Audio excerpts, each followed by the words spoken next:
Pendant de nombreuses années, Mireille Dumas a été la confidente privilégiée des artistes qu'elle recevait dans sa célèbre émission Vie privée, Vie publique sur France 3. Dans l'intimité de son plateau de télévision, une confession l'a particulièrement ébranlée, celle de Jean-Louis Trintignant. Elle a été l'intervieweuse des stars pendant 11 ans. Dans l'émission Vie privée, Vie publique, Mireille Dumas a décortiqué les imprévus, les joies et les peines de ses invités.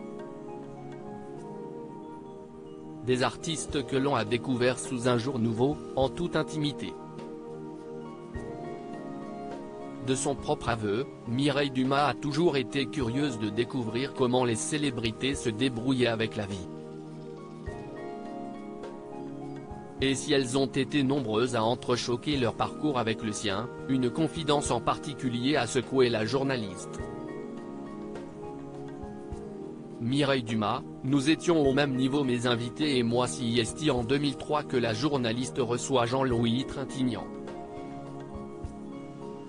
Au fil de la conversation, l'acteur finit par évoquer la terrible perte de sa fille survenue quelques mois auparavant.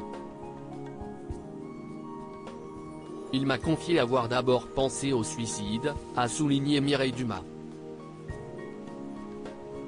Dévasté, anéanti, Jean-Louis Trintignant a précisé: la mort de Marie fut la plus grande souffrance de ma vie.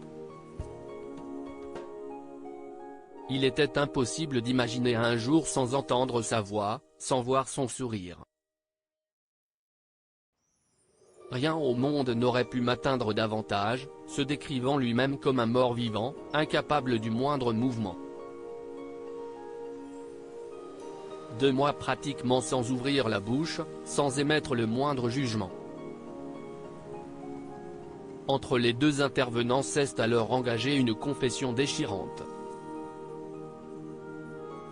L'acteur a éclairé ses propos avec une grande humanité qui a profondément ému Mireille Dumas: si je continue de vivre, je dois essayer de vivre et de ne pas refuser des moments de bonheur.